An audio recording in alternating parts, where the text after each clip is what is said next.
के अंदर सबसे पहले हम डिस्कस कर लेते हैं वेरिएबल के स्कोप की बात सबसे पहले, ठीक है।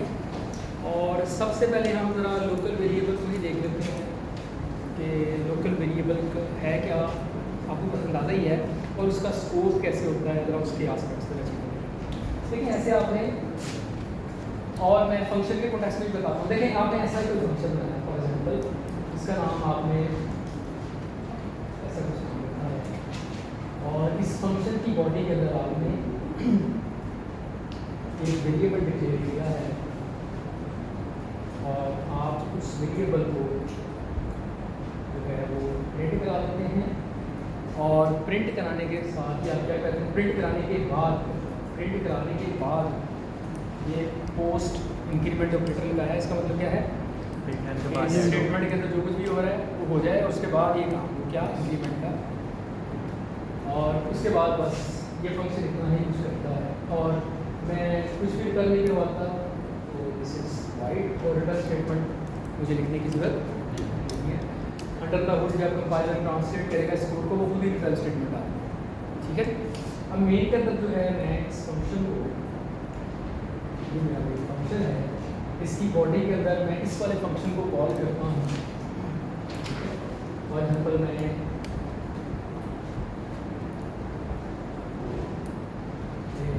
लूप लिख देता हूँ,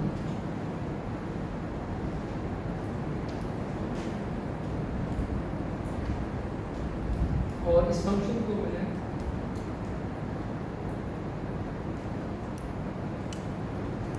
इसकी बॉडी के अंदर शाबाश। अब मैं आपसे सवाल ये करूँ, मुझे बताइए इस प्रोग्राम की आउटपुट क्या है? 0 शाबाश, हाथ खड़ा करें। इस प्रोग्राम की आउटपुट क्या है? जी आप बताएं। 10 टाइम एग्री करते हैं सारे लोग? आपने 0 से 10 तक, जी 0 से 9 तक, अच्छा जी। और भाई 10 टाइम, इसे देख लेते हैं कि प्रोग्राम कैसे चलता है, ठीक है, और डिटेल से देख लेते हैं। देखिए, ये बात हमने लास्ट क्लास में की। इस फंक्शन की बॉडी के अंदर हम आए हैं, और यहाँ हमने एक वेरिएबल डिक्लेयर किया है। कौन से वाला, कौन सा वेरिएबल डिक्लेयर किया है? आई, ठीक है। ये जो आई है, ये फॉर की बॉडी के अंदर, फॉर के ब्लॉक के अंदर ये होगा, और ये कहाँ बनता है? हमारे प्रोग्राम के अंदर जो डाटा पार्ट है, ठीक है। और आज हम उसे और फिक्स कर लेंगे कि जो डाटा पार्ट है उसके मज़ीद 3 हिस्से होते हैं। एक हिस्सा जिसके अंदर, जिसको स्टैक कहते हैं, जहाँ पे लोकल वेरिएबल बनते हैं। एक हिस्सा और होता है जहाँ पे ग्लोबल वेरिएबल बनते हैं, या स्टैटिक वेरिएबल, वो क्या है मैं आपको बताता हूँ। और इसी तरह से एक और हिस्सा डाटा पार्ट का होता है, जिस तरह पे जो आप रन टाइम पे वेरिएबल बनाते हैं, और यानी कि डायनामिकली आप जो वेरिएबल क्रिएट करवाते हैं, उस पार्ट को हीप कहते हैं। वो भी हमारे डाटा पार्ट का तीसरा हिस्सा है, ठीक है। तो वो कैसे बनते हैं उसकी बात हम थोड़ी देर बात करेंगे। पहले बात कर लेते हैं लोकल वेरिएबल्स की कॉन्टेक्स्ट में। जो हमारा प्रोग्राम है, जो हमने लिखा है, उसके कॉन्टेक्स्ट में वेरिएबल कैसे बनते हैं। कि आई वेरिएबल बना, हमें बताया कि स्टैक पर बना, उसके अंदर क्या वैल्यू आ गई? 0। आई की वैल्यू चेक की, 10 से लेस है, तो हम जो है उस लूप की ब्लॉक की, उसकी लूप की बॉडी के अंदर आ गए, यहाँ से फंक्शन का, ठीक है। कोई पैरामीटर पास नहीं हो रहा, हम ये ऐसा फंक्शन है जिसको ना कोई वैल्यू रिटर्न कर रहा है, ना इससे कोई हाथ पैरामीटर आ रहे हैं, इसका कोई आर्गुमेंट नहीं, ठीक है। इसका आर्गुमेंट इसके अंदर कुछ भी नहीं। इसकी बॉडी के अंदर क्या किया? एक और फंक्शन। अच्छा, थोड़ी सी तरतीब पुरानी ये चीज़ पड़ी है, उसे हम इस्तेमाल भी कर रहे हैं। हमने कहा कि फॉर एग्जाम्पल लास्टली हम देख रहे थे फंक्शन कॉलिंग के मैकेनिज्म के अंदर, कि जब भी वो फंक्शन कॉल होता है तो पैरामीटर अगर हैं तो वो स्टैक पे चले जाते हैं। ऐसे है कि वो पुश हो जाते हैं, इसके पैरामीटर है नहीं। और क्या होता है, और क्या होता है, और बताओ बनती है। इससे नेक्स्ट जो स्टेटमेंट है उसका एड्रेस, इससे नेक्स्ट जो भी स्टेटमेंट है, ठीक है। उसके बाद इससे नेक्स्ट कौन सी स्टेटमेंट है, ठीक। यहाँ ये क्लोजिंग ब्रैकेट, ऐसे भी क्लोजिंग ब्रैकेट है। क्लोजिंग ब्रैकेट का मतलब होता है कि यहाँ से इस जगह पे छलांग लगा, ठीक है, अनकंडीशनल छलांग यहाँ पे कोई जब की स्टेटमेंट हो, ठीक है। तो अगेन किसी इंस्ट्रक्शन का, किसी स्टेटमेंट का एड्रेस हो, ऐसी बात नहीं है ना कि ये तो बेसिकली हम हाई लेवल पे देख रहे हैं, तो अंडर द हुड तो वो मशीन कोड है, ठीक है, जिसे प्रोसेसर रन करना है। तो इसके कॉरस्पॉन्डिंग यकीनन यहाँ से छलांग यहाँ पे लगी, तो हम कहेंगे कोई जब की स्टेटमेंट हो, ठीक है। तो हर स्टेटमेंट कोई ना कोई एड्रेस होता है, यानी हमारा प्रोग्राम की एग्जीक्यूटिव फाइल जब मेमोरी के अंदर लोड होती है उसके दो हिस्से होते हैं, एक के अंदर इंस्ट्रक्शन पड़ी है, दूसरे के अंदर डाटा पड़ा है, ठीक है। तो अब हर इंस्ट्रक्शन का भी एड्रेस है, जैसे डाटा का एड्रेस है ऐसे इंस्ट्रक्शन का एड्रेस है। फॉर एग्जांपल मैं कहता हूँ इस इंस्ट्रक्शन का एड्रेस ऐसे 5010 ये एड्रेस है, तो ये क्या होगा, इस टाइप पे पुश हो जाएगा। आर्गुमेंट है नहीं, इससे वो कुछ नहीं होगा, जस्ट तो ये एड्रेस कहाँ पे आ गया, इस सिमुलेशन में, ठीक है। और इसके बाद छलांग लगेगी इस लेवल पे, आर्गुमेंट कोई है नहीं, कोई मसला नहीं। अब हम इसकी बॉडी के अंदर आके क्या किया जी, उसके अंदर आके क्या बना, एक और वेरिएबल, इसका नाम क्या है, उसके अंदर क्या वैल्यू आ गई, 0। क्या प्रिंट कराया आपने जी, क्या प्रिंट कराया जी, क्या प्रिंट कराया, प्रिंट क्या होना, देखिए यहाँ पे दो काम हो रहे हैं, एक आउटपुट हो रही है और दूसरा इंक्रीमेंट, ठीक है। तो ये पोस्ट इंक्रीमेंट एक्सप्रेशन है, इसका मतलब क्या है कि पहले जो काम है वो हो जाए, इससे पहले कोई और काम जो है वो हो जाए, उसके बाद फिर इसको प्रिंट। तो पहले दो काम है, तो पहले प्रिंटिंग वाला काम हो जाए, उसके बाद दूसरा काम इंक्रीमेंट वाला वो हो जाए, ठीक है। तो ऐसा करने से क्या होगा, आउटपुट आगे क्या 0 और नम के अंदर क्या चला कोई वैल्यू। उसके बाद ये क्या है, क्लोजिंग ब्रैकेट, ये फंक्शन की क्लोजिंग ब्रैकेट है, जिसका क्या मतलब है, अंडर द हुड कंपाइलर से कॉरस्पॉन्डिंग ऐसा ही कोड जनरेट का, जिसका मतलब क्या होगा, just like a return statement, return वापस चले जाओ कहाँ पे, जहाँ से आए थे, जहाँ से आए थे उससे नेक्स्ट जो भी इंस्ट्रक्शन है उससे एग्जीक्यूट करो, ठीक है। बात समझ आ रही है, तो क्या होगा जी, ये स्टेटमेंट जब चलती है तो अंडर द हुड क्या होता है जी, शाबाश, इस फंक्शन की वैल्यू कोई वापस लेके नहीं जाना इसने, इस फंक्शन के रिलेटेड जो कुछ भी स्टैक पे है वो सारा क्या हो जाए, डिस्कार्ड हो जाए। यानी इस फंक्शन का जो एक्टिवेशन रैकेट है, यानी एक्टिवेशन रैकेट से बाद इस फंक्शन को पैरामीटर पास हुए हैं, इस फंक्शन का रिटर्न एड्रेस टाइप में रखा हुआ है, या इस फंक्शन के अंदर आप आए तो इसके जो लोकल वेरिएबल बने हैं वो सारा कुछ, this all belongs to activation record, ये सारा कुछ क्या हो जाए, डिस्कार्ड, ठीक है। जैसे हम डिस्कार्ड करेंगे इस स्टेटमेंट के एग्जीक्यूट होने से, और हम घूम के कहाँ आएंगे जी, शाबाश, कौन बताएगा वापस उसी जी, कहाँ आएंगे हम, इस वाली स्टेटमेंट जो कौन सी वाली है 501, और सारा कुछ क्या हो जाएगा, तो ये सारा कुछ क्या हो गया, और हम घूम के कहाँ पे आ गए, इस फंक्शन के यहाँ पे आ गए। तो यहाँ से मतलब क्या, अनकंडीशनल छलांग से लगेगी कहाँ पे, इंक्रीमेंट, आई की वैल्यू क्या हो गई जी, आई की वैल्यू क्या हो गई, आई इज लेस देन 1। दोबारा से हम इसकी बॉडी, दोबारा से यहाँ पे छलांग कहाँ पे लगेगी जी, वही सारा प्रोसेस जो हमने की है, पैरामीटर तो पास नहीं, रिटर्न एड्रेस स्टैक पे दोबारा से जाएगा, देखिए दोबारा से जाएगा, यहाँ पे रिटर्न एड्रेस, ठीक है, वो वैल्यू क्या है 5010, और उसके बाद क्या है, हम उस फंक्शन की बॉडी के अंदर वहाँ आके दोबारा से वेरिएबल बना जिसका नाम क्या है, नाम, मजे की बात क्या है, नाम, ठीक है। उसकी वैल्यू क्या है 0, इंक्रीमेंट क्या हुआ, अब दोबारा से, हाँ अगली बात आगे है प्रिंट कराना, प्रिंट क्या हुआ 0, उसके बाद आई की वैल्यू क्या हुई 1, ठीक है, प्रिंट कराने के बाद 1, और उसके बाद वो डिस्कार्ड वेरिएबल होता है, जैसे रिटर्न लिखा, जहाँ जैसे हम इस वाली स्टेटमेंट पे आते हैं, तो हर दफ़ा क्या हो रहा है, ठीक है। तो यहाँ पे दोबारा से पहली दफ़ा भी आउटपुट आई थी 0, दोबारा से आउटपुट क्या आ गई 0, ठीक है। अब इसका मतलब क्या है, जैसे 0 आई उसके बाद फिर हम यहाँ पे आए तो फिर ये सारा कुछ जो स्टैक पे है ये सारा कुछ क्या होगा, ठीक है। तो हर दफ़ा ये 10 दफ़ा लूप चल रही है, तो 10 दफ़ा ये प्रोसेस हो जाता है, ठीक है। ये बात समझ आ रही है, ये बात क्लियर, कोई सवाल इस हवाले से। ठीक है, लोकल वेरिएबल वाला बिहेवियर आपको समझ में। चले अब मैं एक और काम जी, मैंने यहाँ वेरिएबल बनाया इसका नाम है num, और मैं इस फंक्शन के अंदर यहाँ पे CO लिखता हूँ।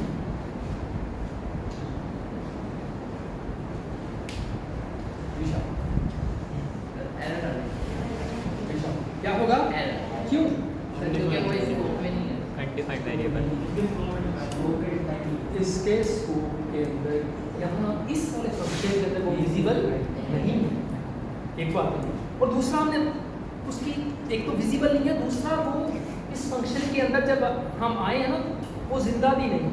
दो चीज़ें हैं, एक है वेरिएबल की लाइफ की बात कि वो वेरिएबल एग्जिस्ट करता है मेमोरी के अंदर, तो वेरिएबल इसलिए एक्सेसिबल नहीं है एक चीज़, और दूसरा क्या है उसकी एक तो लाइफ की बात है, दूसरा उसकी क्या बात है, उसके स्कोप की बात है या विजिबिलिटी की बात है, विजिबिलिटी। तो ये दो एस्पेक्ट जुड़े हैं इनके साथ, वेरिएबल्स के साथ। तो लोकल वेरिएबल के पर्सपेक्टिव में हमने देख लिया क्या, ये वेरिएबल यहाँ पे विजिबल भी नहीं है, और ये इसकी जैसे हम इस फंक्शन के अंदर आए हैं तो इसकी लाइफ ही नहीं है, ये स्टैक में एग्जिस्ट ही नहीं कर रहा। बात समझ आ गई? ठीक है, यहाँ तक कोई सवाल? अच्छा, एक दो चीज़ें और,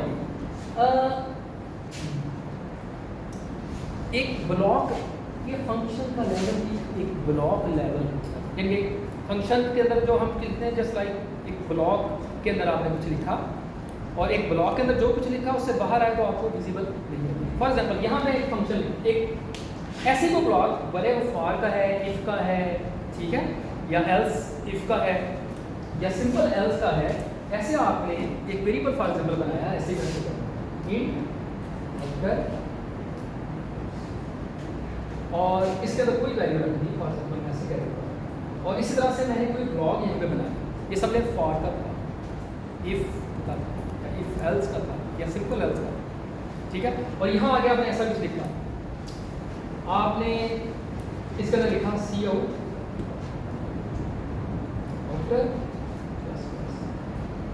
और उसके बाद CO,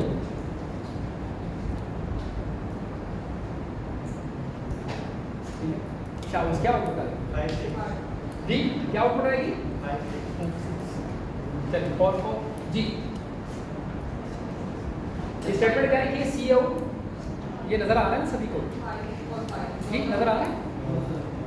लिखा मैंने आउटर, और फिर क्या लिखा मैंने? Plus plus. जी,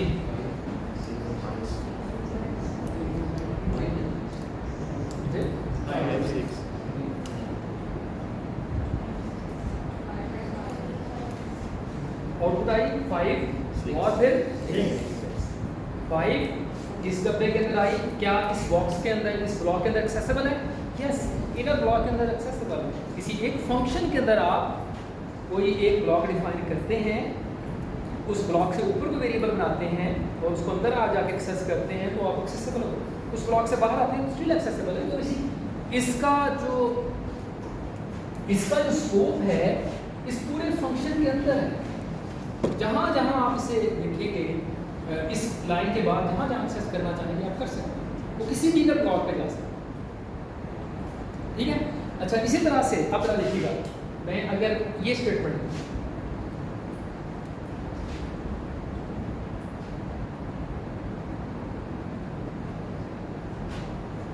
ठीक है, और इसके बाद मैं यहाँ लिखता हूँ CO इनर, और इसी तरह से इस ब्लॉक से मैं बाहर आता हूँ और यहाँ आगे लिखता हूँ मैं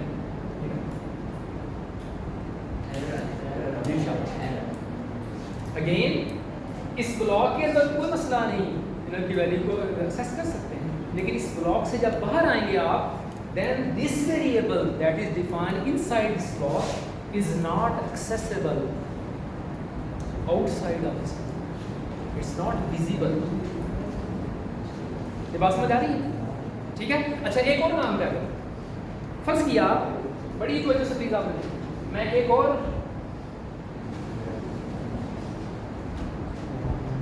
मैं एक वेरिएबल बनाता हूँ जिसका नाम है नाम, उसके अंदर मैंने कोई वैल्यू रखी, इसके बाद मैंने कोई ब्लॉक डिफाइन किया, उसके अंदर मैंने जाके क्या किया, इंट नाम इज इक्वल टू 50, मैं लिखा यहाँ पे सी आउट नाम, और इस ब्लॉक से बाहर आके मैंने लिखा क्या, सी आउट जी शाबाश जी 50 और ये बात समझ आ रही है। इस ब्लॉक के अंदर आगे मैंने दोबारा से वेरिएबल डिक्लेयर किया, कौन से वाला, नाम, उसी नाम का। क्या पहली बात है क्या कोई एरर आएगा, नो एरर, क्योंकि ये ब्लॉक आपने डिफरेंट डिफाइन कर, ठीक है। और अगली बात, क्या ये अच्छी प्रैक्टिस है कि एक ही नाम के मल्टीपल वेरिएबल बना दें, ठीक है, this is not good programming practice. कि एक ही तरह के नाम रख दें तो आप परेशान हो जाएंगे जब आप अपना कोड खुद रीड करें, ठीक है। तो ये अच्छी प्रैक्टिस नहीं है कि एक तरह के नाम आप मल्टीपल लेवल पे रखें, ठीक है, एक ही ब्लॉक है या एक ही फंक्शन, लेकिन दिस इज डूएबल, ये हम कर सकते हैं, ठीक है। ये बात समझ आ गई। चलिए अब मैं इस बात को, ये सारा कुछ मैंने आपको बताया है लोकल वेरिएबल्स के कॉन्टेक्स्ट। अब हम बात कर लेते हैं ग्लोबल वेरिएबल, ठीक है। एक फंक्शन, मैं एक वेरिएबल बना देता हूँ इंट GVAR के नाम से, और उसके बाद मैं क्या करता हूँ, मैं इसको यहाँ लिखता हूँ सी आउट। आप लोगों ने प्लीज बड़ी वजह से इसकी आउटपुट बना दिया, मैं कहता हूँ GVAR सारी चलेंगे प्लस प्लस, ठीक है। उसके बाद मैं क्या करता हूँ, मैं फंक्शन कॉल करता हूँ, ठीक है। और इस फंक्शन की बॉडी के अंदर भी काम करता हूँ, क्या काम करता हूँ, मैं यहाँ पे करता हूँ सी आउट GVAR प्लस प्लस। इस फंक्शन की बॉडी के बाद मैं आउटपुट लिखता हूँ क्या, GVAR, ठीक है जी। C++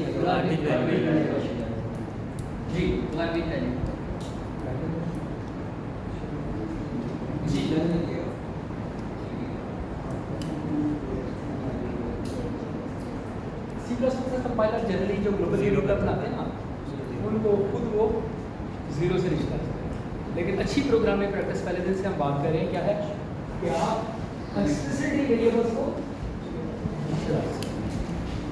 ठीक है जी। ऐसा करने से क्या किया हमने, वेरिएबल ग्लोबल वेरिएबल को डिक्लेयर किया जी। चलिए आउटपुट बताएं, 0 1 2 0 1 2 1 0 आएगी, फिर 1 आएगी, 1 आएगी, फिर 2 आएगी। जी जी शाबाश। कौन बताना चाह रहा है, हाथ खड़ा करें जरा, हाथ खड़ा करें, बताएं शाबाश। 0 बस 0 1 हाँ जी, सारे लोग एग्री करते हैं? Yes sir. कुछ लोग कह रहे नहीं, श्योर?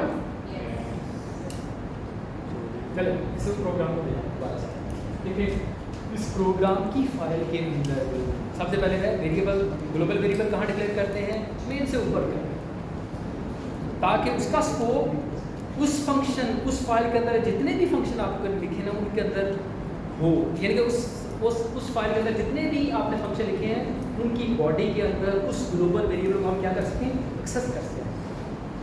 तो अपने मेन से ऊपर जैसे डिक्लेयर कर दें, ठीक है। एक बात बोलो, अच्छा अब अंडर द हुड वो वेरिएबल कहाँ मेमोरी के अंदर डिक्लेयर होता है, हमने तो बात कर ली है, बहुत दफ़ा की है कि हमारे प्रोग्राम के दो हिस्से हैं, एक हिस्से के अंदर इंस्ट्रक्शंस पड़ी हैं जिन्हें हम कोड कहते हैं, और दूसरे हिस्से के अंदर क्या है, डाटा पड़ा है। बड़ी अब तो जो फरमानी है पिज़्ज़ा पार्ट। अब जो डाटा पार्ट है ये हमारा डाटा पार्ट है। अब डाटा पार्ट के मज़ीद 3 हिस्से हैं, एक हिस्से को तो आपने बहुत ही देख लिया, तो कौन सा है, स्टैक, जहाँ के ऊपर तो आपने देखा लोकल वेरिएबल बन गया और फंक्शन कॉलिंग का सारा मैकेनिज्म स्टैक के साथ जुड़ा है। ठीक है, इसकी एग्जांपल कुछ हमने देखी। इंशाल्लाह आज हम जब रिकर्जन की बात करेंगे तो आप देखेंगे सारा रिकर्जन को समझना बहुत ही आसान हो जाएगा अगर हमें अंडर द हुड स्टैक को जो ट्रेस करना करेंगे।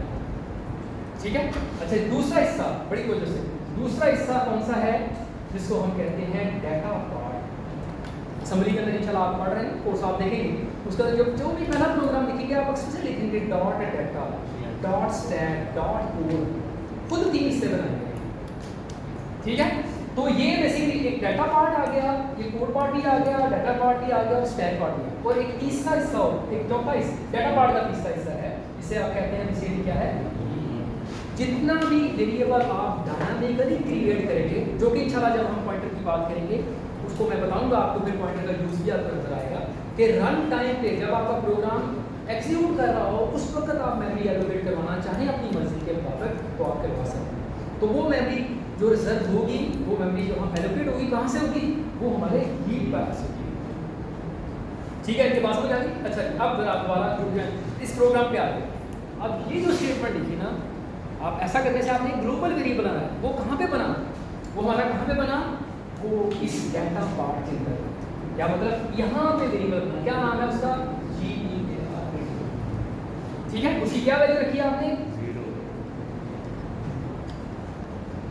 ठीक है, अच्छा इस वजह, अच्छा वहाँ वेरिएबल बना है, इस वजह से ये वेरिएबल क्रिएट हो गया।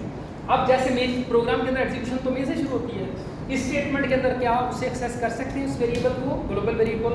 उसका आंसर है हाँ, इसकी लाइफ जब तक इस प्रोग्राम की लाइफ है, जब तक इस प्रोग्राम की लाइफ है उस वक्त तक। इस प्रोग्राम की लाइफ कब तक है, जब इस प्रोग्राम की लाइफ कब तक है, देखिए इस प्रोग्राम की आखिरी स्टेटमेंट आप देखते हैं क्या, रिटर्न 0। जब ये स्टेटमेंट चलेगी ना तो इस प्रोग्राम की जो सारा कुछ है, इस प्रोग्राम की जो कोड पार्ट है, डाटा पार्ट है, ये सारा का सारा डिस्कार्ड हो जाएगा। तो तभी ये जो ग्लोबल वेरिएबल आपने बनाया है ये डिस्कार्ड हो जाएगा। ठीक है, तो इस वजह से इस ग्लोबल वेरिएबल की लाइफ कब तक है, जब तक इस प्रोग्राम की लाइफ, और इसकी विजिबिलिटी कहाँ पे है, इस पूरी फाइल पे। ठीक है, ये बात समझ आ गई। अच्छा इस वजह से आपने जब आप इस मेन के अंदर आए, मेन प्रोग्राम के अंदर आए, GEAR के नाम से वेरिएबल एक्सेस करने की कोशिश की तो वो आपको एक्सेस हुआ, उसकी जो भी वैल्यू है, क्या वैल्यू है, इनिशियली क्या वैल्यू है, 0 को प्रिंट। उसके बाद आपने प्लस प्लस हुआ तो प्लस प्लस से इसकी वैल्यू क्या कर दिया, उसे 1 कर दिया। फंक्शन कॉल, ठीक है, फंक्शन कॉल वो फंक्शन की बॉडी के अंदर आए, क्या ये फंक्शन जो ग्लोबल वेरिएबल है इसको एक्सेस कर सकता है, यस एक्सेस कर सकता है। उसने क्या प्रिंट, उसने एक्सेस करते हुए क्या प्रिंट कराया, जो भी करंट वैल्यू वो क्या है 1, उसे प्रिंट कराया, और उसके साथ क्या कर दिया, उसको भी प्लस प्लस कर दिया, वैल्यू इसकी क्या हो गई, इस 2। उस फंक्शन से वापस आए, उसके बाद अगली स्टेटमेंट में चलाए। ये स्टेटमेंट क्या करती है, जो भी क्या ये हम एक्सेस कर सकते हैं, हम एक्सेस कर सकते हैं, जो भी GEAR के अंदर वैल्यू है, क्या वैल्यू है, जो भी पड़ी है, इस वजह से आपको क्या 0 मान लो। उसके बाद अगली स्टेटमेंट जितनी भी है वो लिखेंगे आप, और उसके बाद जैसे प्रोग्राम होगा तो ग्लोबल वेरिएबल उस वक्त। ठीक है, बात समझ आ गई। चलिए अभी तक मैंने 2 वेरिएबल की बात की है, ग्लोबल वेरिएबल की और एक ग्लोबल। इस तरह से एक और तरह के वेरिएबल भी होते हैं जिनका नाम है क्या,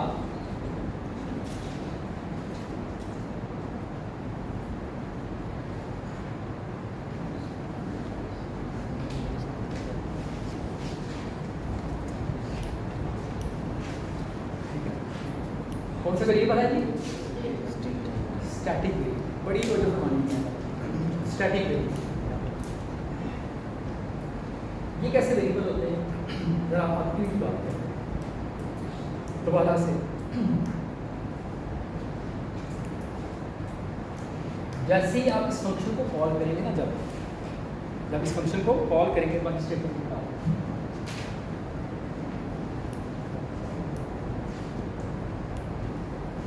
मैं पहले ऐसे ही आपसे पूछता हूँ, फिर आप बताइएगा, फिर हम इसको फिर बार-बार कॉल करते हैं।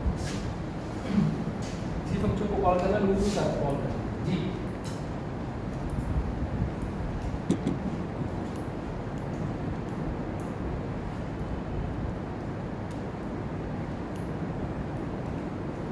जी शाबाश, बताइए क्या आउटपुट है इस प्रोग्राम में? 0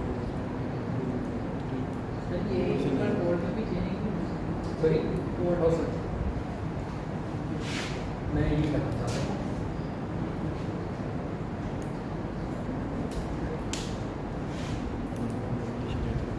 जी सर इनिशियलाइज नाम की वैल्यू इनिशियलाइज नहीं होगी। अच्छा, इस वाले केस के अंदर भी वही बात जो ग्लोबल वेरिएबल की है आप नहीं करेंगे।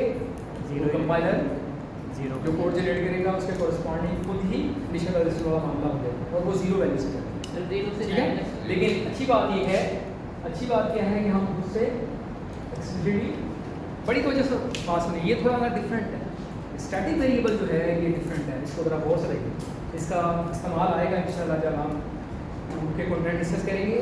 ये फंक्शन के साथ भी जुड़ा नजर आएगा आपको और वेरिएबल के साथ भी जुड़ा आएगा। तो क्या अहमियत है इसकी इंशाल्लाह वहाँ पे बताएंगे, लेकिन यहाँ पे ज़रा ग्लोबल लोकल वेरिएबल के साथ इसका कंपेरिजन करेंगे। जी 0 से 9 0 से 9 ठीक है जी, 0 से यानी कि 0 प्रिंट होगा पहली दफ़ा, फिर 1 प्रिंट होगा। ठीक है, देख लेते हैं। कुछ लोग यकीन नहीं करते और कुछ कह रहे हैं हाँ ऐसे ही। चलें इसको देख लेते हैं। देखिए जी, पहली बात ये कि इस फंक्शन की बॉडी मेन की बॉडी के अंदर आया, यहाँ हमने इसको कॉल किया, इसकी बॉडी के अंदर आया तो यहाँ आके क्या हुआ, एक वेरिएबल डिक्लेयर किया आपने। अच्छा, इंडेंटेशन का मैं ख्याल नहीं करा प्लीज़, लेकिन आपने जब कोड करना है उस वक्त आपने लिखना है। वाइट बोर्ड पे लिखते हुए इंडेंटेशन थोड़ी बहुत ख़राब हो जाती है, लेकिन आई होप सो कि आप इस चीज़ को जब हम लैब करेंगे या आपको असाइनमेंट देंगे उसके अंदर आप बॉर्डर करेंगे तो आपने सही वाला इंडेंट करके कोड जी। इस स्टेटमेंट का इफेक्ट क्या है, ये वेरिएबल बना, ठीक है, कहाँ बना, अब हाथ खड़ा करें जी, ठीक है, स्टैक के अंदर बनेगा जी। तो हर दफ़ा अभी आपने बताया इसकी वैल्यू प्रिंट हो रही है 0 1 2 3, वो तो हर दफ़ा डिस्प्ले हो जाएगा, हर दफ़ा इसमें 0 प्रिंट होगी, ठीक है। तो इसका मतलब है और हीप पे बेसिकली डायनामिक जो मेमोरी एक्वेशन है वो होगी। फिर कौन सा पार्ट रह गया, ठीक है, ये डाटा पार्ट जहाँ पे लोकल ग्लोबल वेरिएबल बने ना वहाँ ही आपके स्टैटिक वेरिएबल बात करेंगे, ठीक है। तो इसका मतलब क्या है, अगर आप देखिए सारी चीज़ें बड़ी आसान होती हैं, यानी कि यहाँ पे आपका स्टैटिक वेरिएबल क्रिएट हुआ जिसका नाम क्या है, नाम, और उसकी वैल्यू क्या है, 0, बड़ी तो जो सुना। और अब उसके बाद क्या हुआ, इसकी वैल्यू 0 हुई, तो सॉरी 0 प्रिंट कराई, उसके बाद साथ ही आपने क्या कर दिया प्लस प्लस, यानी कि इसकी वैल्यू क्या हो गई, कंट्रोल वापस इस वजह से कहाँ पे चला गया, मेन के अंदर। इसके बाद जो स्टेटमेंट है यहाँ पे आ जाएंगे, यहाँ से अनकंडीशनल जंप यहाँ पे लगा, प्लस प्लस हुआ, फिर इंक्रीमेंट हुआ, कंडीशन टू, फिर हम इसकी बॉडी यहाँ से कंट्रोल फिर कहाँ जाएगा जी, फंक्शंस की बॉडी के अंदर आ गए हम, पैरामीटर पास नहीं हो रहे, वो सारा कुछ नहीं, इसका मतलब उसकी जो भी पहली स्टेटमेंट है वहाँ वो एग्जीक्यूट, ये पहली स्टेटमेंट जी। पहली स्टेटमेंट तो ये कह रही है कि एक नया वेरिएबल क्रिएट करो, लेकिन वो तो पहले ही क्रिएट हो चुका, तो अब क्या होगा, देखिए बिकॉज ऑफ स्टैटिक कीवर्ड अब ये वाला स्टेटमेंट दोबारा से नहीं चलेगा, ये स्टेटमेंट एक दफ़ा ही एग्जीक्यूट होगी, दूसरी दफ़ा एग्जीक्यूट नहीं होगी। और उसके बाद ये जो हम प्रिंट कराएंगे ये कौन सा करवाएंगे, वो जो स्टैटिक वैल्यू पहले रखी हुई है stationary, this is a static variable, static है, जो वैल्यू पड़ी है पहले रखी है आपने वही है दोबारा से। तो अब आप देखेंगे पुरानी वैल्यू क्या पड़ी है जी 1, तो गेम्स ने क्या किया प्रिंट, और फिर क्या होगा प्लस प्लस, और फिर आप ढूंढिए वापस विन करना। अब बात समझ आ रही है, तो क्या प्रिंट हो रहा है 0 1 2 एंड so on। इस बात को मैं ज़रा एक एग्जाम्पल के साथ देखिए, आपने देखा होगा ये एक्सपीरियंस किया, फॉर एग्जाम्पल कोई बॉटल है उसके अंदर वो पानी से भरी है, आपने पानी थोड़ा सा पिया और पीने के बाद आप उस बॉटल को रेफ्रिजरेटर की तरफ रख देते हैं और रेफ्रिजरेटर को क्या कर देते हैं आप बंद कर देते हैं। क्या वो बॉटल जो है वो रेफ्रिजरेटर के बाहर आपको एक्सेसिबल है, नहीं, क्या वो विजिबल है, ऐसे ही है ना, लेकिन वो एग्जिस्ट जरूर करती है, उसकी लाइफ अभी है, वो फोत नहीं हुई, वो अभी है, लेकिन कहाँ पे है, आप दोबारा से रेफ्रिजरेटर का दरवाज़ा खोलते हैं तो आप देखते हैं बॉटल वहीं है जहाँ पे आपने रखी थी एक चीज़, और उसके कंटेंट्स, उसके अंदर जो लिक्विड का लेवल था वो क्या है, वो जो लास्टली आपने रखा था वही है। ऐसे ही है, दोबारा से फिर आपने थोड़ा सा लिक्विड पिया और फिर दोबारा से बॉटल किस कहाँ पे रखी, रेफ्रिजरेटर के अंदर आ गई और रेफ्रिजरेटर की डोर को आपने क्लोज कर दिया। क्या क्लोज करने के बाद वो आपको कहीं नजर आ रही है? नो, बिल्कुल स्टैटिक वेरिएबल का बिहेवियर भी ऐसा ही है कि जैसे आप उस फंक्शन के अंदर आते हैं, ऐसे रेफ्रिजरेटर का दरवाजा खोला, वो वेरिएबल आपको नजर आता है। किस हालत में नजर आता है, जो लास्ट टाइम थी, ठीक है। और जैसे उससे बाहर निकलते हैं आप, वो वाला वेरिएबल आपको एक्सेस नहीं होता। यानी कहने का मतलब है, यहाँ आके अगर आप ऐसा कुछ करें ना, num plus plus, this is a error, this variable is not accessible from the outside of this function, ठीक है। कहने का मतलब क्या है, जो स्टैटिक वेरिएबल है, देखें जरा, उसका स्कोप जो है, उसका स्कोप क्या है, वो लोकल है, लेकिन उसकी लाइफ क्या है, लोकल है। इस वजह से समटाइम लोग इसे कहते हैं, this is the local global variable. ये बात समझ आएगी? This is very very important, इसको ध्यान में रखना। इंशाल्लाह इसके इस्तेमाल आएंगे, वो हम लेटर ऑन आपको बताएंगे, ठीक है। सर ये जो लोकल वेरिएबल है ये किस पे बनेगा, मतलब स्टैक पे बनेगा? नहीं बता रही हूँ, डाटा पार्ट नहीं, जो लोकल वेरिएबल जो जिस तरह यहाँ पे लेट्स सपोज अगर आप मेन के अंदर कोई वेरिएबल न्यू नहीं, लोकल वेरिएबल जितने नहीं वो स्टैक में बनते हैं, सारे स्टैक में, ठीक है, सारे स्टैक। और सर जिस तरह अगर बात करें हम इनपुट लेते हैं, वो डायनेमिकली होते हैं ना, तो वो टीम पे बनेगा या स्टैक? देखिए, जो डायनामिक मेमोरी एलोकेशन होगी ना, जो मतलब इस तरह के सेंटेंस हैं, चला जिसकी बात हम कहते करेंगे जब पॉइंटर्स की हम बात करेंगे। देखें, जो हम इस तरह से कुछ सेंटेंस लिखेंगे ना, मतलब न्यू ऑपरेटर या मेलॉग है, कैलॉग शायद आई डोंट नो, आप लोग देखिए करेंगे ऐसा कुछ ना, आपने ऐसा कुछ लिखा, न्यू ऑपरेटर को आपने यूज किया और ऐसा कुछ सेंटेंस लिखा और ऊपर ऐसा,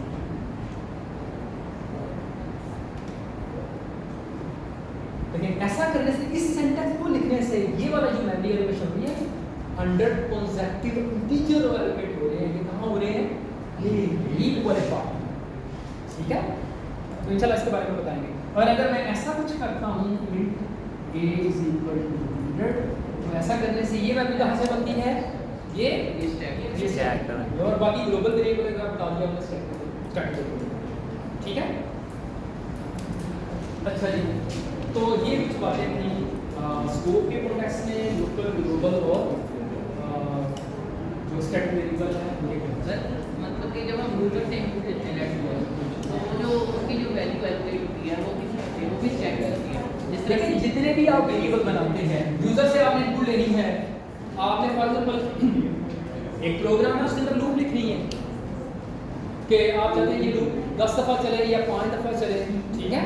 तो वो जो वेरिएबल आप बनाएंगे जिसके अंदर कोई वैल्यू लेनी है, ये वो स्टैक पे बनेगा। मतलब फॉर एग्जांपल आप कहते हैं ये साइज की मैंने इनपुट लेनी है, ठीक है, ये ऐसा कुछ वेरिएबल बनाया, तो ये वेरिएबल बजाते खुद कहाँ बनेगा, तो स्टैक पे बनेगा, ठीक है। अब ये इनपुट जो है आप यूजर से लेंगे, यानी कि ये साइज की इंफॉर्मेशन आपके यहाँ पे आएगी, ये स्टैक पे बने हुए वेरिएबल जिसका नाम साइज है वहाँ पे आएगी, यानी कि यहाँ पे साइज है, इसका नाम वेरिएबल बनाएंगे, उसके अंदर ये वैल्यू आएगी। फॉर एग्जांपल आपने कहा 10 या 100 कुछ भी इनपुट ले लिया आपने, और उसके बाद इंपॉर्टेंट बात, ये बात बोलिए क्लास में करते हैं, ये काम हम नहीं कर सकते, यहाँ वेरिएबल नहीं रख सकते इस सेंटेंस में, यानी कि स्टैक पे कंपाइल टाइम पे मेमोरी एलोकेशन होती है। ये एरर, दिस इज एरर, कि मैं यूजर से पूछूं और फिर मैं अरे डिक्लेयर करूँ, दिस इज एरर, यहाँ पे नहीं रख सकते। लेकिन मैं क्या अपनी मर्जी से डायनामिक अरे डिक्लेयर करवा सकता हूँ और इस ब्रैकेट के अंदर वेरिएबल रख सकता हूँ? यस, दिस इज अलाउड, ठीक है, दिस इज करेक्ट सेंटेंस। अपनी मर्जी से जितना आपको डाटा का साइज चाहिए, अरे चाहिए, आप एलोकेट करवा सकते, तो ये ही करें, ठीक है। तो ये वेरिएबल किसी भी स्टैक में ओके, ध्यान से चलिए। अब हम जरा बात कर लेते हैं रिकर्सिव फंक्शंस।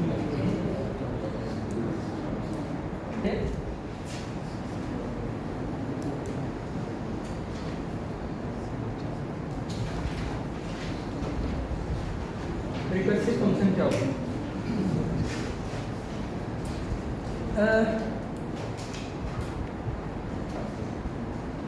कुछ प्रॉब्लम ऐसी हैं जिनको अगर हम रिकर्सिवली सॉल्व करें ना, तो जो उनका सॉल्यूशन है या उसका जो हम कोड लिखेंगे ना, वो ज़्यादा एलिगेंट होगा, ज़्यादा रीडेबल होगा, ज़्यादा अंडरस्टैंडेबल होगा। ठीक है, अब वो कुछ जो एग्जाम्पल हैं, जो प्रॉब्लम्स हैं, उनके कुछ हम डिस्कशन कर लेते हैं, उनको डिस्कस कर लेते हैं।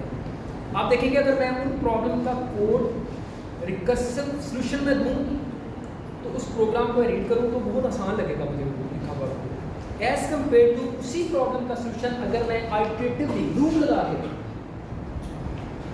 ठीक है, तो रिकर्सिव सॉल्यूशन बेसिकली हमें कैसे करके हेल्प आउट कर रहा है कि हमारा जो कोड है ना, जो लिखेंगे हम, वो ज़्यादा एलिगेंट लगेगा, ज़्यादा अंडरस्टैंडेबल होगा, ठीक है, ज़्यादा रीडेबल। ये बुनियादी फ़ायदा है। और अगले चल आगे जाके कोर्सेज के अंदर आपके खासतौर पर डाटा स्ट्रक्चर के अंदर काफ़ी सारे रिकर्सिव फंक्शन इम्प्लीमेंट होंगे, ठीक है। तो अभी हम फंडामेंटल की बात कर रहे हैं, फंक्शंस की बात कर रहे हैं, थोड़ी भी नाइस हम रिकर्सिव फंक्शन को भी डिस्कस करेंगे। जी, ये वाली प्रॉब्लम आपने अपनी क्लास में डिस्कस की। मैं फॉर एग्जांपल कहूँ फाइल का फैक्टोरियल फाइंड, तो कैसे किया था आपने? इसका सॉल्यूशन कैसे किया? आइटरेटिव सॉल्यूशन आपने फाइंड किया। कैसे कि फाइल को मल्टीप्लाई कर रहे हैं 4 के साथ, फिर यानी क्या बार बार मल्टीप्लिकेशन हो रही है, इसको मतलब लूप लग गई और हर दफ़ा हम स्मॉलर नंबर जनरेट कर रहे हैं, ठीक है। तो मल्टीप्लाई करेंगे तो जी शाबाश, जल्दी से करके जरा इसका आइटरेटिव सॉल्यूशन लिख देंगे आप जी इस प्रॉब्लम का। ठीक, देखिए ये कोड लिखा है, सॉरी ये जरा थोड़ा टेक्स्ट ज़्यादा बड़ा है, तो ये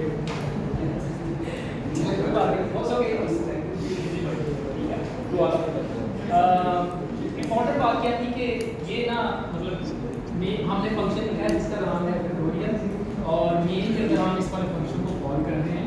और इम्पॉर्टेंट बात क्या है कि आइटरेटिवली फैक्टोरियल फाइंड करना, मतलब लूप के साथ ये फैक्टोरियल फाइंड करना, इसमें तो कोई सवाल नहीं है, ठीक है। अब हम देखते हैं इसी प्रॉब्लम का रिकर्सिव सॉल्यूशन, ठीक है। क्या हम फैक्टोरियल वाली प्रॉब्लम को रिकर्सिवली कॉल कर सकते हैं, ठीक है। क्या मतलब रिकर्सिव फंक्शंस को कॉल करके, यानी इसी फंक्शन को बार बार कॉल करके क्या हम सॉल्व कर सकते हैं, तो उसका आंसर हम कर सकते हैं। पहले तो हम इसे मैथमेटिकली देखें, ये प्रॉब्लम है, ठीक है। पहले हम ज़रा इसकी सोच रिकर्सिव कर लेते हैं इस प्रॉब्लम की, और फिर उसके बाद इसका हम रिकर्सिव सॉल्यूशन देखिए। इस वाले फैक्टोरियल को मैं कंप्यूट करना चाह रहा हूँ, क्या मैं स्टेटमेंट में ऐसे करके लिख सकता हूँ 5 4 का, ठीक है। और उसके बाद मैं कहूँ कि मेरे ये कहने का मतलब क्या है, मुझे किसी तरह से 4 का फैक्टोरियल कंप्यूट हुआ हो मेरे पास, मुझे कोई दे दे, तो देन हम 5 का फैक्टोरियल फाइंड कर सकते हैं। और इसी तरह से अगर मेरे पास 4 का फैक्टोरियल हो तो मैं क्या कर सकता हूँ, मैं 4 मेरे पास अगर 3 का फैक्टोरियल हो तो मैं 4 का फैक्टोरियल फाइंड कर सकता हूँ। ऐसे ही है, इसी तरह से 3 मल्टीप्लाई बाय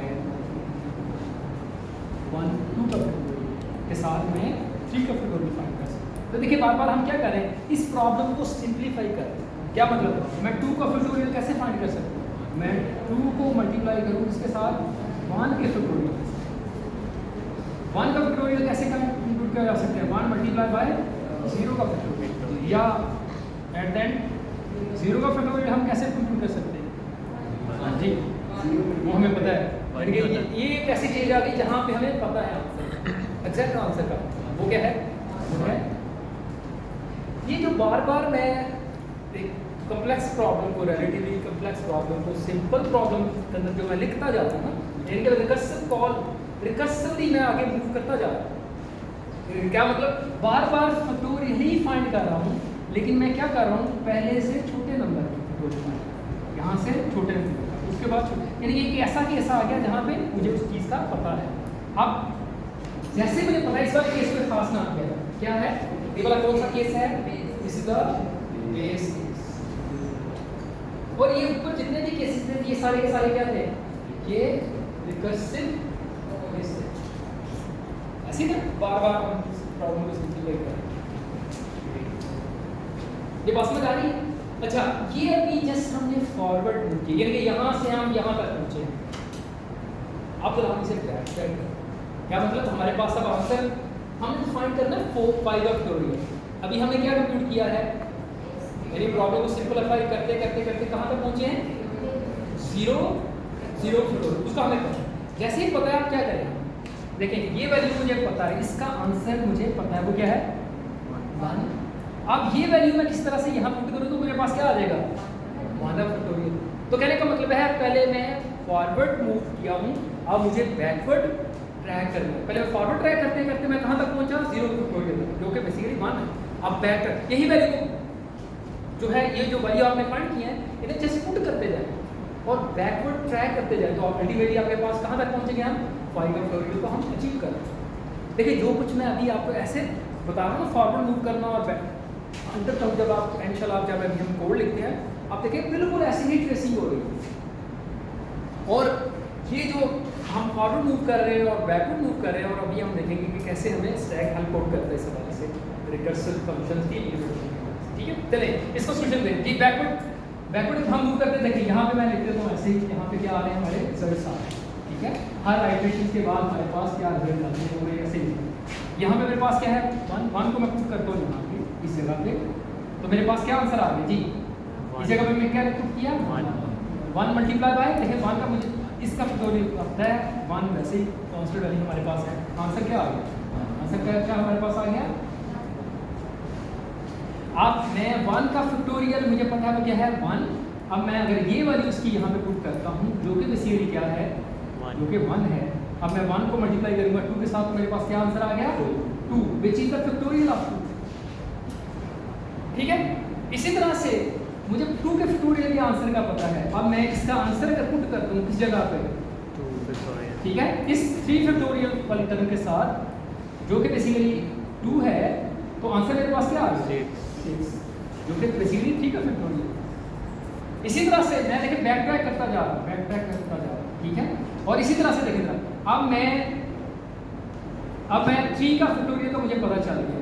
अब मैं अगर इसकी वैल्यू यहाँ रख देता हूँ जो कि बेसिकली क्या है, जो कि बेसिकली क्या है 6, तो मैं क्या कंप्यूट कर सकता हूँ, क्या मैं कंप्यूट कर सकता हूँ, मैं 4 का फैक्टोरियल कंप्यूट कर सकता हूँ। ठीक है, 4 का फैक्टोरियल की वैल्यू मैंने कंप्यूट कर ली है जो कि बेसिकली क्या है 24। अगर मैं इसे वापस दोबारा से पुट कर देता हूँ इसे करके जो कि 24 है, तो आंसर क्या आ गया 120 जी 120। लेकिन ये जो फॉरवर्ड हम मूव किए हैं और ये जो बैकवर्ड मूव किए हैं, ऐसा करके हमने बेसिकली क्या कर लिया, रिकर्सिवली हमने 5 फैक्टोरियल की वैल्यू कंप्यूट कर। ठीक है, ये बात समझ आ गई, इसमें कोई मुश्किल नहीं, आसान सी बात है, कुछ भी समझ कर लो। अच्छा, अब एक चीज़, ये जितनी मैंने यहाँ पे ये जो रिकर्सिव केसेस लिखे हैं, रिकर्सिव कभी मैं रिकर्सिवली बार मैं जो है फैक्टोरियल फाइंड कर रहा था बार जो मैं इसको इस पर फॉर्मुलेशन को ऐसे करके कह सकता हूँ कि ये किसी भी इंटीजर का आपने फैक्टोरियल फाइंड करना, तो आपने बेसिकली क्या किया, यहाँ उस नंबर को मल्टीप्लाई किया उससे छोटे नंबर के फैक्टोरियल के ऐसे किया ना कुछ, ठीक है। और उसके बाद यानी कि 2 ही केस थे हमारे, यानी कि या तो हमने ये वाला काम किया फॉरवर्ड मूव करते हुए और कहाँ तक पहुँचे, दूसरा केस कौन सा आ गया, यानी ये केस तो ये, दूसरा केस कौन सा है, ये वाला केस, ये हमारा बेस केस है। बस इन्हीं 2 चीज़ों को लेके अब हम जरा इसकी C इम्प्लीमेंटेशन C++ के अंदर इम्प्लीमेंटेशन करना चाहें तो है कि कहा ये आसान कि मैं सिंपल लिखूँगा, मैं फैक्टोरियल फंक्शन लिखने लगा, मैंने लिखा क्या, मुझे बड़ा नंबर आएगा तो मैं लॉन्ग वेरिएबल के अंदर फंक्शन का नाम फैक्टोरियल रखूँगा, उसको वैल्यू क्या पास कर रहे हैं, कोई इंटीग्रल वैल्यू आप उसे पास करेंगे तो उसका फैक्टोरियल होगा। बस है कि ये जितना एनालिसिस हमने किया जैसे से यहाँ पे प्लेस कर, एक केस ये है, दूसरा केस ये है, दैट्स इट। ठीक है, तो एक केस जो पहला हमारा बेस केस था उसे लिख लेते हैं, क्या अगर नाम की वैल्यू क्या है, अगर वैल्यू है क्या जी 0, तो क्या रिटर्न करना चाहिए, और एल्स वाला पार्ट क्या है, रिटर्न कर दो,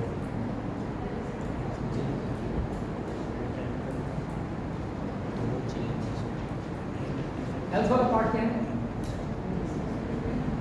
जी, एज वाला पार्ट क्या है? देखो तो उसका केस वो क्या है? n multiply by n minus 1। अब देखेंगे बिल्कुल जो आपने वहाँ पे मैथ लिखा है, आपको जो प्रोग्राम है उसके अंदर वो मैथ ऐसे ही लग रहा है। n मल्टीप्लाई बाय n का फैक्टोरियल। तो हम क्या कहेंगे? फैक्टोरियल के लिए हमें फंक्शन लिखना है, तो हम क्या लिखेंगे? Factorial n multiply n minus 1। ठीक है। और यहाँ पे हम क्योंकि ये वैल्यू रिटर्न करनी है एट द एंड, तो यहाँ मैं लिख देता हूँ क्या? ठीक है। और मेन के अंदर से मैं इसे कॉल करता हूँ, मैं कोड ये नजर आ रहा है सारा? ठीक है जी, सभी नजर आ रहा है। अब मैं मेन इसका फंक्शन नीचे लिखना था, मैं नहीं हूँ यहाँ लिखूँ, मैं उसे वहाँ से क्या करता हूँ, इसे कॉल करता हूँ। फॉर एग्जाम्पल यूजर से इनको ले लेते हैं, किस नंबर का आप डोली फाइंड कर देते हैं, लेकिन सिंप्लिसिटी के लिए मैं ऐसे ही कोई वैल्यू हार्ड कोड कर देता हूँ, ऐसे मैंने खुद ही लिख दी। तो वो नंबर क्या है जिसका डोली फाइंड करना है, वो क्या है? 4। उसके बाद मैं इस फंक्शन को कॉल करता हूँ, मैंने लिखा क्या? फैक्टोरियल, और मैंने पास क्या किया इसे? नाम। और उसके बाद ये वाला जो भी रिजल्ट आएगा, ठीक है, कोई वेरिएबल मैं लेता हूँ, क्योंकि बड़ा नंबर आएगा तो मैं यहाँ पे लॉन्ग के नाम से, लॉन्ग डेटा टाइप का एक रिजल्ट के नाम से वेरिएबल बना लेता हूँ, उसके अंदर ये वैल्यू रख देता हूँ। उसके बाद मैं अगर प्रिंट कराना चाह रहा हूँ तो मैं इसे ठीक है। तो नाम मोर लेस ये मेरा, ठीक है जी। अब हम इस प्रोग्राम को रन करते हैं और देखते हैं वो जो कुछ भी आपने पढ़ा है कि वेरिएबल कहाँ पर स्टैक बनते हैं और कैसे आगे जो कुछ आपको बताया है, तो देखेंगे कि ये सारे प्रोग्राम को अंडरस्टैंड करना कुछ मुश्किल है। अच्छा, एक बात तो स्टार्ट में करूँ, देखिए इस प्रोग्राम को ना अगर इसके साथ मैच करें, क्या ख्याल है? इस प्रोग्राम को जरा देखें, ये जो इस तरफ लिखा है रिकर्सिव सॉल्यूशन, हमने ये लिखा फैक्टोरियल का, और दूसरा हमने यहाँ पे कोड ये लिखा है, ठीक है। दोनों में से कौन सा जो लिखा हुआ कोड है ज़्यादा आपको रीडेबल लगता है? अभी उसकी अंडरस्टैंडिंग की बात अभी करने लगे, लेकिन ज़्यादा क्या, ठीक है। हाँ, कई लोग कहेंगे पहले बार, ठीक है, तो वो लूप के वो हमें पका होगा, लेकिन आप इस वाले कोड को देखें तो बिल्कुल समझ आ रही है। इसके अंदर 2 केस है और रिकर्सिवली हम उस फंक्शन कॉल करके ये काम करते हैं, ठीक है। तो कहने का मतलब ये है, ये कोड आपको ज़्यादा रीडेबल है। इसके अंदर लूप लगा के पूरा ड्राई रन करने की जरूरत नहीं है, सिंपल देख के सारे अंदाजा हो रहा है कि यहाँ पे क्या हो रहा है, ठीक है। आई होप सो कि आप अभी आपको लग रहा होगा कि आप कन्विंस नहीं हो रहे, लेकिन इंशाल्लाह आप हो जाएंगे। अभी हम इसको ड्राई रन करते हैं, देन विल सी। अच्छा जी, अब हम इस प्रोग्राम को देखते हैं जी। इस प्रोग्राम की एग्जीक्यूशन यहाँ से शुरू होगी, ठीक है। तो सबसे पहले क्या होना है जी, सबसे पहले मैं इस चीज़ को इसे मैं बता दूँ, या हम ऐसा करते हैं, यहाँ साइड से रहने देते हैं। अच्छा जी, प्रोग्राम में मेमोरी लोकेशन जरूर करनी पड़ेगी। जहाँ पे एक कंडीशन में n इज इक्वल टू 0 है, वहाँ पे रिटर्न 1 ही आएगा, क्योंकि यहाँ पे रिटर्न 1 है। जब 0 आए केस तो उसका मतलब वैल्यू क्या है, वो रिटर्न, बिल्कुल ठीक। अच्छा जी, अब जरा हम इस प्रोग्राम, हमारे प्रोग्राम के 2 हिस्से हैं, एक डाटा पार्ट होता है, एक कोड पार्ट होता है। कोड पार्ट के अंदर इंस्ट्रक्शन होती है, अगर हम ये जो इंस्ट्रक्शन है हमारे प्रोग्राम की, उनको तो थोड़ा एड्रेस कर लें। देखिए ये फंक्शन कॉल है फैक्टोरियल और नाम से, ये फंक्शन यानी सबसे पहले क्या है, वेरिएबल बना जिसका नाम क्या है, जी नाम, क्या नाम है, नाम। वो कहाँ बनाना, स्टैक पे वेरिएबल बना, उसकी वैल्यू क्या है, ठीक है। उसके बाद अगला काम क्या होने लगा है, फंक्शन को कॉल करना। इस फंक्शन कॉल के बाद अगला काम क्या होना है, पहले उसकी मेमोरी ठीक। इस फंक्शन कॉल के बाद क्या होना, यहाँ पे जो एक वैल्यू आएगी उसके बाद क्या होगा, ये वैल्यू आप अगला काम क्या है, असाइनमेंट स्टेटमेंट। यहाँ तो एक स्टेटमेंट लिखी है, लेकिन अंदर का हुड मल्टीपल स्टेटमेंट के अंदर ये कोड ट्रांसलेट होगा। अब मैं इसके अंदर जो एक स्टेटमेंट है जो असाइनमेंट वाला, उसका जस्ट एड्रेस लिख लूँगा। फॉर एग्जाम्पल वो एड्रेस क्या है, मैं कह देता हूँ अपने तौर पे ऐसे ही समझाने के लिए, जस्ट मैं ऐसे ही कोई नंबर रख दूँ, मैं कहता हूँ उसका नंबर है 5000 है, इस स्टेटमेंट का क्या है? एड्रेस।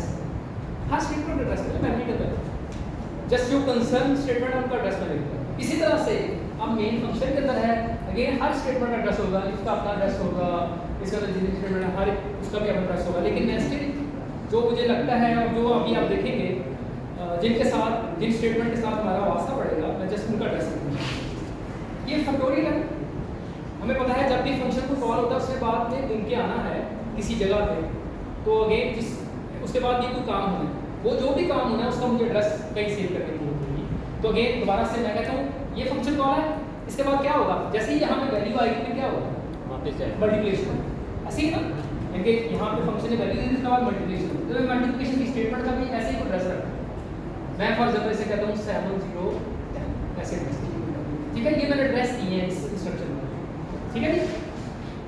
चलिए दोबारा से आ जाए मेन के। मेन के सबसे पहले वेरिएबल बना, उसकी वैल्यू है फर्स्ट, उसके बाद क्या करना है जी? फंक्शन कॉल हुआ, हमने एड्रेस फैक्टोरियल फंक्शन को कॉल किया जो इसका एक पैरामीटर है।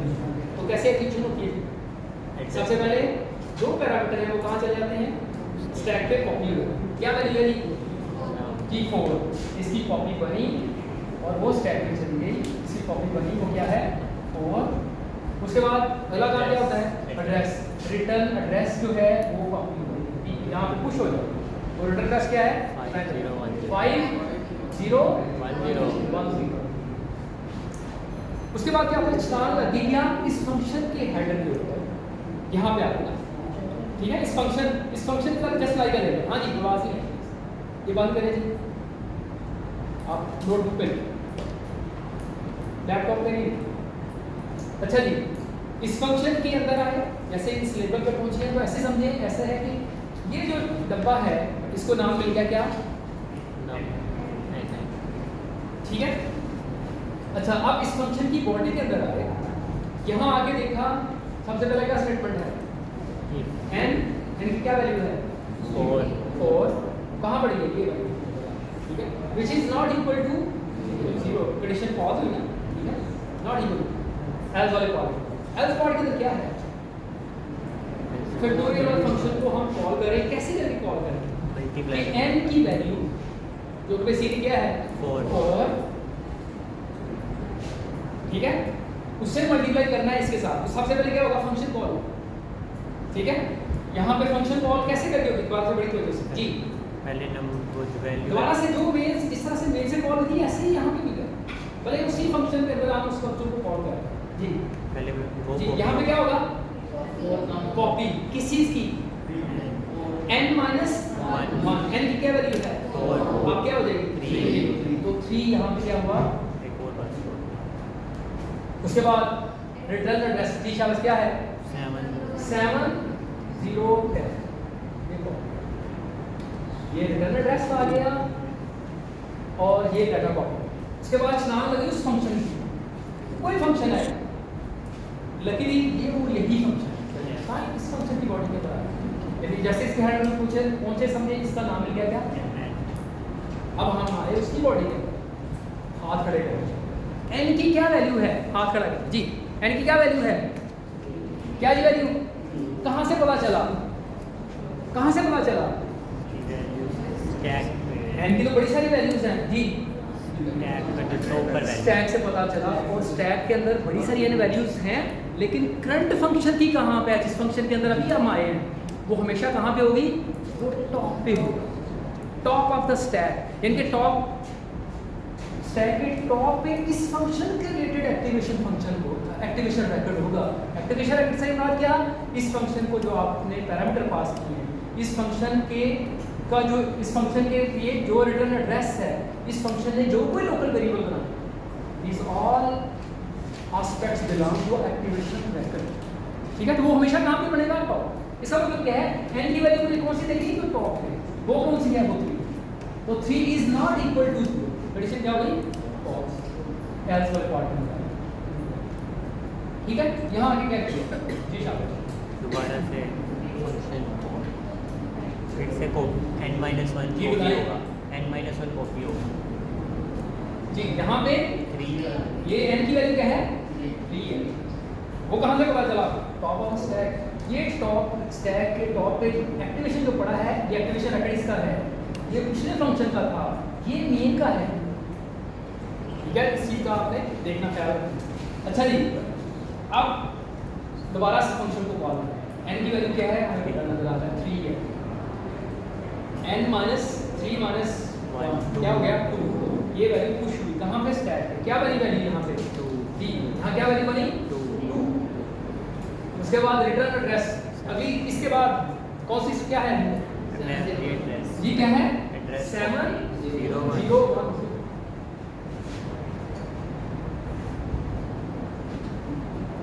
ये एड्रेस है। और उसके बाद छलांग यहाँ लगी तो SN को लेबल मिल गया क्या। अब आप इस फंक्शन के अंदर आए। हाँ जी, क्या है इनकी वैल्यू जी, कहाँ कैसे पता चला स्टैक के टॉप पे जो एक्टिवेशन है रैकेट है वो इस फंक्शन का है, उसके मुताबिक जो पैरामीटर से पास हुआ है उसके अंदर n की वैल्यू क्या है 2। This is not true as for recording. फिर क्या यहाँ पे होगा जी, एस पार्ट के अंदर क्या है n की वैल्यू है 2 मल्टीप्लाई बाय n, यहाँ पे प्रोटीन कॉल हो गया किस वैल्यू के साथ 1 के साथ। ठीक है, दोबारा से ये मल्टीप्लिकेशन में सबसे पहले फंक्शन कॉल, तो फंक्शन कॉल होगी किस वैल्यू के साथ 1 के साथ। यहाँ पे 1 वैल्यू पुश हुई, इसके बाद रिटर्न एड्रेस अगला जो भी काम है होगा इस फंक्शन कॉल के बाद इसके मल्टीप्लिकेशन का, और उसके बाद इस लेवल पे इसका इस जगह पे यहाँ पे लेवल से क्या क्या है जी हाँ। n की वैल्यू अब क्या है जी, कहाँ से पता चला टॉप। ठीक है, उसके बाद ये कंडीशन भी फॉल्स, दोबारा से यहाँ पे आए। अब n की वैल्यू है 1 multiply by 0 factorial of this one, दोबारा से function call by pushing the value to a stack. कौन सी वैल्यू 0, n की वैल्यू है 1 और n माइनस 1 माइनस 1 0, तो 0 हमने यहाँ पे कर दिया। उसके बाद क्या है रिटर्न एड्रेस, वो क्या है 701, और जैसे इस फंक्शन के पर आए यहाँ वैल्यू में क्या मिल गई, इसका लेवल क्या मिल गया है, और ये हमें पता है ये क्या है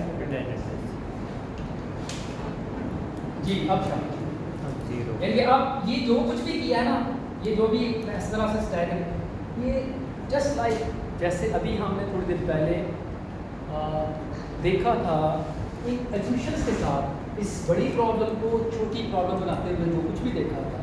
जिस तरह से हमने n5 फैक्टोरियल फाइंड करने के लिए हमने कहा 4 का फैक्टोरियल हमें किस तरह से पता चल देना, तो हम 5 का फैक्टोरियल फाइंड करें। बिल्कुल वैसा ही मामला यहाँ पे भी होगा।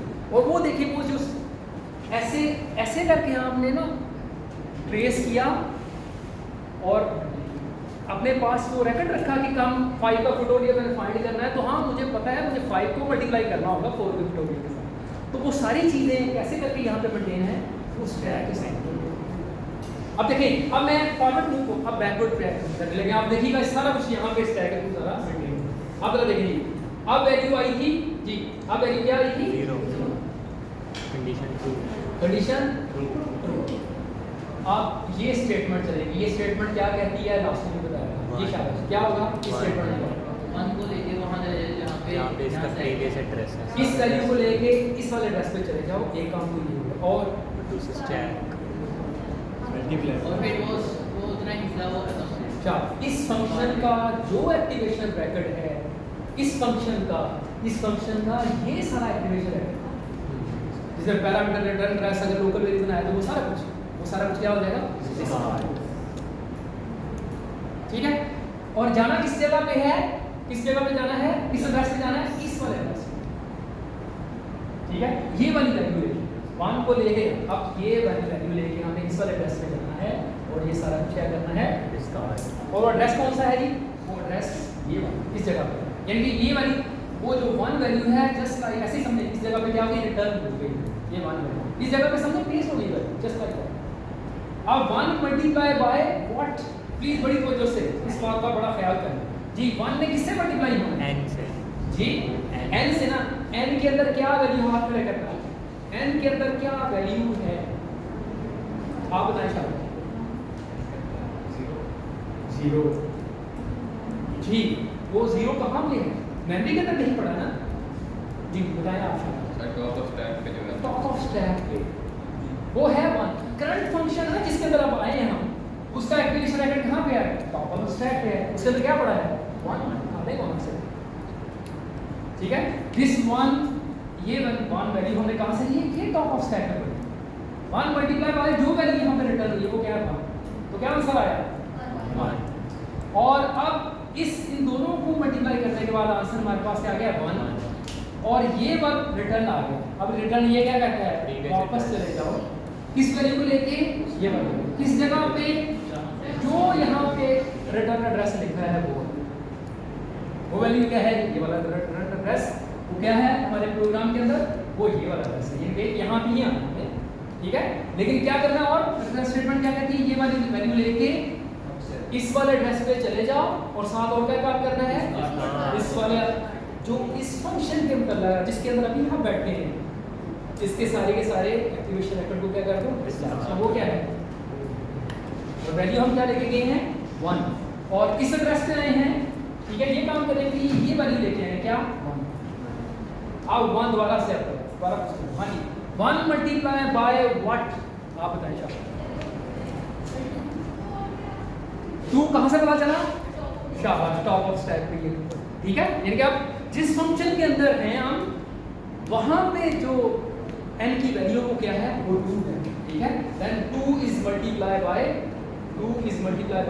1। आंसर क्या आया? इसका आंसर क्या आ गया? 2। आंसर क्या आ गया? 2, ठीक है। अब दोबारा से ये रिटर्न स्टेटमेंट है। जब भी रिटर्न स्टेटमेंट आएगी इसका मतलब है फंक्शन से वापस चले जाओ उस जगह पे जहां से इस फंक्शन को कॉल किया था, क्योंकि ये रिकर्सिव फंक्शन है। तो ये सी की बॉडी में हम कॉल कर रहे हैं, इस वजह से बार-बार आप वही आपको एड्रेस नजर आ रहा है। और ये भले रिकर्सिव फंक्शन हो बल्कि non recursive function still call एक जैसी ही। अब हमने दोबारा से अब ये वाली वैल्यू 2 लेके कहां? इसी एड्रेस पे आना है ये, और साथ ही क्या करना है? इसको स्टॉप कर देना है हमने, और 2 वैल्यू लेके हम इस जगह पे आ गए। इस जगह पे क्या पेस्ट हुआ? 2 multiply what? 3 which is at the top of stack, जो कि इस फंक्शन से बिलोंग करने वाली चीज है। This is 3 multiply by this one. Answer आ गया क्या? 6। अब 6 को लेके दोबारा से हम इस वाले एड्रेस पे ही जाना है और इसके एक्टिवेशन रेकॉर्ड को दोबारा से हमने स्टार्ट कर देना है। और हमारे पास वैल्यू क्या आ गई? यहाँ पे क्या? 6 मल्टीप्लाई बाय व्हाट? जी, वो 4 से मल्टीप्लाई करें। क्या आंसर आ गया? 24। अब 24 12 से रिटर्न स्टेटमेंट के साथ लिखा है। इसका मतलब क्या है? रिटर्न होगा जी। अपने प्रीवियस एड्रेस। वापस चले जाओ इस वाले एड्रेस पे जो भी है, और ये वाली वैल्यू ले जाओ और इस फंक्शन को डिस्कार्ड। ये एड्रेस कौन सा है? ये कौन सा एड्रेस था? मेन के। लेकिन मैंने ये सारे एड्रेस बेसिकली तो हर इंस्ट्रक्शन का एड्रेस है, लेकिन ये समझाने के लिए जिसके साथ हमारा कंसर्न था सिर्फ उनको हमने लिखा। तो अब हम क्या करेंगे जी? कहाँ जा रहे हैं 24 वैल्यू लेके? 501 जी, इस वाले एड्रेस पे। और ये सारा कुछ क्या हो गया? स्टार्ट हो गया। अब जब जैसे मैं मेन के अंदर आया तो ऐसा करने से क्या हुआ? ऐसे ही समझे इस जगह पे वैल्यू क्या रिटर्न हुई? 24। जस्ट लाइक ऐसे समझे ये वैल्यू यहाँ पे पेस्ट हुई है और ये असाइन हुई किसको? रिजल्ट के नाम से एक वेरिएबल बना जो कि अभी आप बना रहे हैं, ठीक है। आपने ठीक है, और इसको क्या वैल्यू दे दी आपने? 24। क्या वैल्यू आई? 24। और उसके बाद फिर क्या किया उसने आपने? ये सारी आई होप सो कि कुछ मुश्किल नहीं लगा होगा। अब आपने बेसिकली क्या करना है? होमवर्क है आपका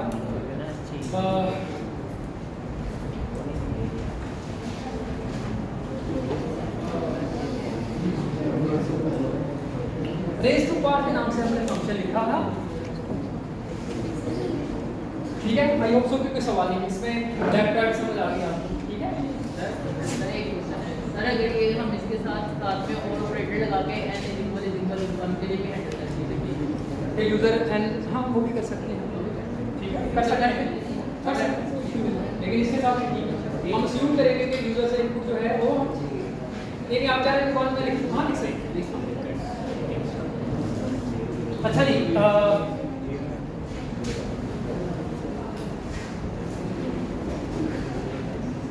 आपने क्या करना है? ये वाला फंक्शन हमने लिखा था, ये वाला काम हमने किया था कि क्या है इसका, इसको कैसे सॉल्व किया था रेज़ पावर फंक्शन को। ये क्या करता है, किसी भी नंबर को पूरी दफ़ा, ठीक है, ये x फंक्शन था, इसको क्या करें, x की पावर 5 का मतलब क्या है 5 टाइम्स। तो इसका हमने लास्ट क्लास के अंदर रेज़ टू पावर के नाम से फंक्शन लिख दिया था, जिसको दो पैरामीटर पास करते हैं, एक हम कोई भी नंबर और उसकी दूसरा पावर, ठीक है। पहले आपने लिखा था इसका क्या, आइटरेटिव सॉल्यूशन। अब आपने लिखना क्या, इसका रिकर्सिव सॉल्यूशन। क्या मतलब, x4 इज इक्वल टू कैसे करके x मल्टीप्लाई बाय x की पावर 3, ठीक है, और x3 x मल्टीप्लाई बाय ठीक है। आई होप सो कि आपको ज़्यादा हो गया, इनके सो ऑन। और बेस केस क्या बनेगा, x की पावर 0 इज इक्वल टू 1, ठीक है, ये बेस केस है। और बस इसको आपने, ठीक है, एक तो ये आपने करना। इसी तरह से फिबोनाची सीरीज जानते हैं कि मैं प्रीवियस का सब शाबाश, उसका आपने आइटरेटिव सॉल्यूशन लिखा होगा फिबोनाची सीरीज कि ये मेरे पास दो नंबर हैं, इन दोनों को मैं ऐड करूं तो मेरे पास क्या आता है, एक नेक्स्ट वर्ड नंबर आ जाता है। अब मैं इन दो को ऐड करूंगा तो उसके बाद मेरा पास नेक्स्ट नंबर, इन दोनों को ऐड करूंगा फिर मेरे पास नेक्स्ट नंबर, नेक्स्ट वन। इसका आपने आइटरेटिव सॉल्यूशन लिखा। अब आपने इसका रिकर्सिव। और एक और आसान सा प्रॉब्लम, प्रिंट का फंक्शन आपने लिखना है जो कि हेलो के मैसेज को ना 10 दफ़ा प्रिंट करा है, वेरी सिंपल, ठीक है। प्रिंट का फंक्शन एक बना रहे हैं जी, रिकर्सिव, ठीक है, कि प्रिंट के फंक्शन को मैं कॉल करूं तो वो क्या करे, यानी कि यूजर से पहले पूछ लें, ठीक है, कोई नंबर, तो मैं चाहता हूँ उसको इस वाले केस के अंदर 10 दफ़ा मैसेज करूं, तो आपने इसका रिकर्सिव सॉल्यूशन, ठीक है जी। कोई सवाल इस हवाले से, ठीक है जी, बात क्लियर, चलिए। तो ये बातें कुछ की रिकर्सिव फंक्शन की। अब हम जरा ये, हाँ जी, कोई सवाल इस हवाले से फंक्शन के रिलेटेड, आज के लेक्चर के हवाले से ये सारी बातें हमने डिस्कस कर ली हैं। अब मैं थोड़ा सा चाह रहा हूँ नेस्टेड लूप के कॉन्टेक्स्ट में ना कुछ एक दो एग्जाम्पल हम यहाँ पर डिस्कस करें, ठीक है। तो गाने भाई सिंपल 5 मिनट के अंदर हो जाएगा, ठीक है। जस्ट नहीं, अभी कोई क्लास तो नहीं है, बस 5 मिनट जी क्लास है। अच्छा चलिए ठीक है, फिर हम यहाँ से नेस्टेड लूप वाला एस्पेक्ट जो है, बेसिकली कुछ स्टूडेंट सवाल किए थे, कुछ लैब के टास्क की हम बात कर लेंगे। और फिर चूँकि अगली क्लास के अंदर इंशाल्लाह ख्वाहिश ये है कि हम अगली क्लास के अंदर हर सूरत जो रिवीजन वाला एस्पेक्ट है वो कंप्लीट करें और फिर हम आगे, ठीक है। तो फिर ठीक है, अगली क्लास में